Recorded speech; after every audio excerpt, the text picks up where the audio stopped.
napunta ka sa paborito mong libro. Ano ang gagawin mo? Kumusta mga palangga? Ako nga pala si Maria Victoria mula sa pangkat Group Together na kwela at paborito ang literatura. Want niyo ba ang malaola na nobela o historical fiction na may halong romance? Pues, huwag ka nang mag-alala. Ngayon, meron akong isang nobelang gustong ibahagi sa inyo kung saan hindi lang ito tumutukoy sa pag-ibig dahil ito rin ay puno ng aral, kababalaghan at kasaysayan. Ito ang libro na may titulong Salamising na isinulat ni Mia Alfonso o kilala rin bilang Binibining Mia or Undeniably Gorgeous. Siya ay isa sa mga sikat na Wattpad author na may 1.5 million followers at nakapagsalat na rin ng maraming libro tulad na lang ng I Love You Since 1892 at nakatanggap ng Watty Award sa historical fiction. Tungkol saan nga bang Salamising? Ang Salamising ay umiikot kay Pay Vasquez. Siya ay isang manunulat na bigla na lamang nakapunta sa sarili niyang nobela. Hindi niya ito binabasa, bagkus ang bawat eksena mula sa nobela ay nararamdaman niya.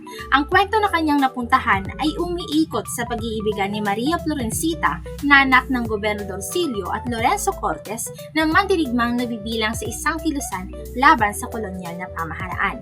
Andyan din si Sebastian Guerrero na siyang kontrabida sa kwento at general sa panahon ng pananakop ng mga Espanyol. Napunta si Pay sa librong sinulat niya dahil sa isang lampara at habang labas-pasok siya, wala siyang naaalala na ginawa niya sa libro. Pero pag umihip na ang hangin at may lampara na sa gilid, parang bula na maaalala niya na lang lahat ng ginawa niya.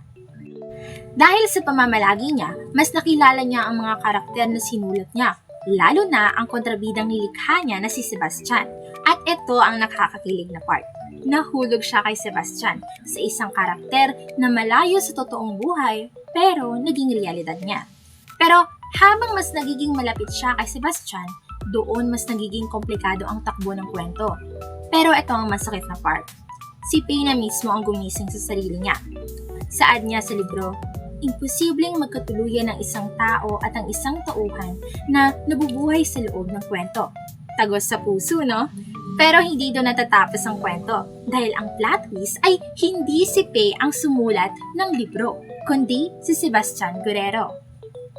Dahil habang may gera sa gitna ng istorya at nung kailangan iligtas ni Lorenzo si Maria na siyang tunay na bida sa istorya, unti-unti nalaman ni Tanya or Pay kung bakit walang umaayon sa plano niya.